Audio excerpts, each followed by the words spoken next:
നമസ്കാരം, ഇൻസൈഡിലേക്ക് സ്വാഗതം. ലോക്സഭാ തെരഞ്ഞെടുപ്പിൽ കേരളത്തിൽ ഏറ്റവും അധികം ശ്രദ്ധിക്കപ്പെടുന്ന രണ്ട് മണ്ഡലങ്ങളിൽ ഒന്ന് തന്നെയാണ് തൃശ്ശൂരും അതുപോലെ തിരുവനന്തപുരവും. ത്രികോണ മത്സരം തന്നെയാണ് ഇതുപോലുള്ള ചില മണ്ഡലങ്ങളിൽ നടക്കുന്നത്. BJPയും UDFും LDFും ഒരുപോലെ തന്നെ മാറ്റുരയ്ക്കുന്ന മത്സരം. അതിൽ തിരുവനന്തപുരമാണ് ഏറ്റവും അധികം ശ്രദ്ധിക്കുന്ന വിഷയം. കാരണം എന്തെന്നാൽ നിലവിലെ സിറ്റിംഗ് MP ആയ ശശി തരൂർ 4ാം ഊഴത്തിനായി അവിടെ ശ്രമം നടത്തുന്നു. 2ാം സ്ഥാനക്കാരായി BJPയും UDFും അതിന് പിന്നിൽ LDFും നിലകൊള്ളുമ്പോൾ ഇത്തവണ ആര് ജയിക്കും, ആര് വാഴും, ആര് വീഴുമെന്നുള്ള കാര്യം തന്നെയാണ് കണ്ടറിയേണ്ടത്. CPI ആകട്ടെ അവരുടെ ഏറ്റവും ശക്തനായ നേതാവിനെയാണ് തിരുവനന്തപുരത്ത് ഇറക്കുന്നത്. പന്ന്യൻ രവീന്ദ്രനായിരിക്കും മത്സരിക്കുന്നത്. BJPയുടെ സ്ഥാനാർത്ഥി ആര് എന്നുള്ള കാര്യത്തിൽ മാത്രമേ ഒരു വ്യക്തത വരേണ്ടതുള്ളൂ. അപ്പോഴാണ് BJP സ്ഥാനാർത്ഥിയായി പലരുടെ പേരുകൾ ഉയർന്നു കേട്ടെങ്കിലും മലയാളികളുടെ കാർത്തുമ്പിയും ഗംഗയും നാഗവല്ലിയുമായും ഒക്കെ തന്നെ വേഷമിട്ട പ്രേക്ഷകരുടെ മനം കവർന്ന നടിയായ ശോഭനയെ തിരുവനന്തപുരത്ത് ഇറക്കുന്നു എന്നുള്ള വാർത്ത പുറത്തു വന്നത്. സിനിമയിൽ നിന്നും ഏറെക്കാലത്തെ ഇടവേളയെടുത്ത് ശോഭന നൃത്തരംഗത്ത് സജീവമായി നിൽക്കുകയായിരുന്നു. എന്നാൽ കുറച്ച് ദിവസങ്ങളായിട്ടാണ് കേരളത്തിൽ ഈ വാർത്ത പ്രചരിക്കുന്നത്. ശോഭന അടുത്ത ലോക്സഭാ തിരഞ്ഞെടുപ്പിൽ തിരുവനന്തപുരം മണ്ഡലത്തിൽ BJP ടിക്കറ്റിൽ മത്സരിക്കും. സ്റ്റാർ മണ്ഡലമായ തിരുവനന്തപുരത്ത് തന്നെ പ്രധാന പാർട്ടികൾ കണ്ണും കാതും കുറിപ്പിച്ചാണ് നിലകൊള്ളുന്നത്.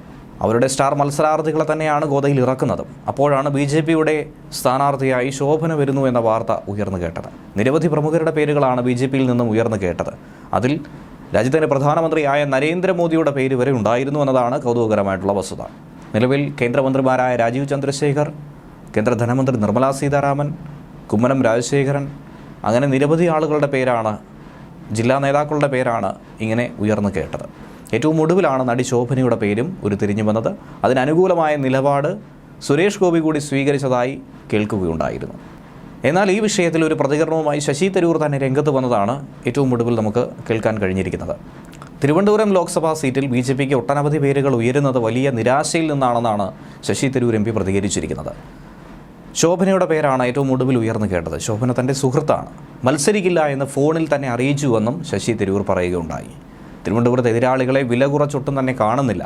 BJPയുടെ വിദ്വേഷ രാഷ്ട്രീയം കേരളത്തിൽ അതുകൊണ്ട് തന്നെ വിലപ്പോകില്ല എന്നാണ് അദ്ദേഹം പറഞ്ഞിരിക്കുന്നത്.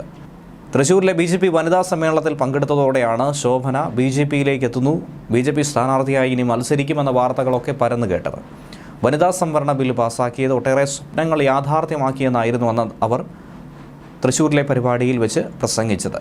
ചടങ്ങിൽ പങ്കെടുത്തതിൻ്റെ ചിത്രം ഹ്യൂജ് ഫാൻ മൊമെൻ്റ് എന്ന പേരിൽ സമൂഹ മാധ്യമത്തിൽ പങ്കുവച്ചതും വലിയ തോതിൽ മറ്റുള്ളവർക്ക് കണ്ണുകടിയായിരുന്നു. കേരളത്തിലെ ലോക്സഭാ സീറ്റുകളിലെ BJP സ്ഥാനാർത്ഥികളെക്കുറിച്ചൊന്നും തന്നെ ഇതുവരെ അന്തിമ തീരുമാനം എത്തിയിട്ടില്ല. BJP ഏറെ പ്രതീക്ഷ വെച്ച് പുലർത്തുന്ന ഒരു മണ്ഡലമാണ് തിരുവനന്തപുരം. നിരവധി പേരാണ് BJP അവിടേക്ക് പരിഗണിക്കുന്നത്. ഇതിനോടാണ് ശശി തരൂർ ഇങ്ങനെ ഒരു പ്രതികരണം നടത്തിയിരിക്കുന്നത്. പക്ഷേ ശശി തരൂർ ഭയത്തിൻ്റെ പേരിലാണോ ശോഭനയുമായി വിളിച്ചു തിരക്കിയത്? ഇനി മത്സരിച്ച് കഴിഞ്ഞാൽ ശോഭനയുണ്ടെങ്കിൽ തൻ്റെ വോട്ട് കുറയുമോ എന്നുള്ള ഭയമുണ്ടോ എന്നൊക്കെയാണ് സോഷ്യൽ മീഡിയ ഇതിനോട് പ്രതികരിക്കുന്നത്. പ്രധാനമന്ത്രി നരേന്ദ്രമോദിയുടെ തൃശ്ശൂർ സന്ദർശന വേളയിലെ വിശിഷ്ടാതിഥികൾക്കൊപ്പം തന്നെ ശോഭന എത്തി വേദി അലങ്കരിച്ചതോടെയാണ് CPM അടക്കം ശക്തമായ സൈബർ പ്രചരണം നടത്തിയത്. BJP ആകട്ടെ തങ്ങളുടെ സ്ഥാനാർത്ഥിയായി നെഞ്ചിലേറ്റുകയും ചെയ്തു. ഇതിനു മുൻപ് ഇത്ര വലിയൊരു വനിതാ സംഗമം, ഇത്രയധികം സ്ത്രീകളെ താൻ കണ്ടിട്ടില്ല എന്നാണ് ശോഭന എന്ന് പറഞ്ഞത്. ജനുവരി 3-ാം തീയതി നടന്ന സമ്മേളനത്തിൽ അവർ പ്രസംഗിച്ചത് വലിയ തോതിൽ ശ്രദ്ധ പിടിച്ചു പറ്റിയിരുന്നു. അന്നു മുതലേ താരം BJP അനുഭാവി എന്ന രീതിയിലുള്ള വ്യാഖ്യാനം ഉയർന്നു കേട്ടു. എപ്പോഴും എന്ന പോലെ തന്നെ ശോഭന ഇതിൽ യാതൊരുവിധ വിശദീകരണവും അന്നു മുതൽ ഇന്നുവരെയും നൽകിയിട്ടില്ല. നേരത്തെ ശോഭന ലോക്സഭാ തിരഞ്ഞെടുപ്പിൽ മത്സരിക്കണമെന്നാണ് തൻ്റെ ആഗ്രഹമെന്ന് സുരേഷ് ഗോപിയും പറഞ്ഞിട്ടുണ്ടായിരുന്നു. ഇതും കൂടുതൽ ആക്കം കൂട്ടിയിരുന്നു. ശോഭന ഉറപ്പായും തിരുവനന്തപുരത്ത് മത്സരിക്കുമെന്ന അഭ്യൂഹത്തിന് ശക്തി പകർന്നിരുന്നു. BJP സ്ഥാനാർത്ഥിയായി ശോഭന മത്സരിക്കുന്നതിനെക്കുറിച്ചുള്ള ചർച്ചകൾ നടന്നതായി സുരേഷ് ഗോപി തന്നെ വെളിപ്പെടുത്തുകയും ചെയ്തു. സുരേഷ് ഗോപി പറഞ്ഞത് ഇങ്ങനെയായിരുന്നു: ശോഭന ഭാവിയിലെ രാഷ്ട്രീയക്കാരിയാണ്. ലോക്സഭാ തിരഞ്ഞെടുപ്പിൽ ശോഭന സ്ഥാനാർത്ഥിയാകണം. തിരുവനന്തപുരത്ത് നിന്നും അവർ മത്സരിക്കണമെന്നാണ് താൻ ആഗ്രഹിക്കുന്നത്. ഇതുമായി ബന്ധപ്പെട്ട് താനും കേന്ദ്ര നേതൃത്വവും അവരോട് സംസാരിച്ചുവെന്നും സുരേഷ് ഗോപി വ്യക്തമാക്കി. ലോക്സഭാ തിരഞ്ഞെടുപ്പിൽ തിരുവനന്തപുരത്ത് ശോഭനയുടെയും അതുപോലെ നിർമ്മാതാവ് G സുരേഷ് കുമാറിൻ്റെയും ഒക്കെ തന്നെ പേരുകൾ സിനിമാ ലോകത്ത് നിന്നും പരിഗണിക്കുന്നുവെന്ന അഭ്യൂഹം ഉയർന്നിരുന്നു. അപ്പോഴാണ് ഇങ്ങനെ ഒരു വിവാദത്തിന് കൂടുതൽ കരുത്തു പകർന്നുകൊണ്ട് സുരേഷ് ഗോപിയും രംഗത്ത് വന്നത്. അതിനിടെ രാഹുൽ ഗാന്ധിയുടെ സീറ്റിൽ ഇതുവരെയും ഒരു തീരുമാനമായിട്ടില്ല എന്നാണ് ശശി തരൂർ MP പ്രതികരിച്ചിരിക്കുന്നത്. വയനാട്ടിൽ രാഹുൽ ഗാന്ധി മത്സരിക്കുമോ, അമേഠിയിൽ മത്സരിക്കാൻ ഇത്തവണ ധൈര്യം കാട്ടുമോ എന്നുള്ള പലതരത്തിലുള്ള ചോദ്യങ്ങൾ ഉയർന്നു കേൾക്കുകയാണ്.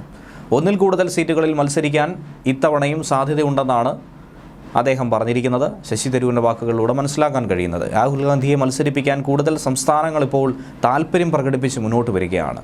കേരളത്തിൽ മാത്രമായി ഒതുങ്ങിക്കൂടാതെ മറ്റ് സംസ്ഥാനങ്ങളിലേക്ക് കൂടി രാഹുൽ ഗാന്ധി എത്തണമെന്ന ആവശ്യം കോൺഗ്രസ് പ്രവർത്തകർ മുന്നോട്ട് വയ്ക്കുന്നു. രാഹുൽ വയനാട്ടിൽ മത്സരിക്കരുതെന്ന CPIയുടെ നിലപാട് ഒട്ടും തന്നെ ശരിയല്ലെന്നാണ് അദ്ദേഹം പറയുന്നത്.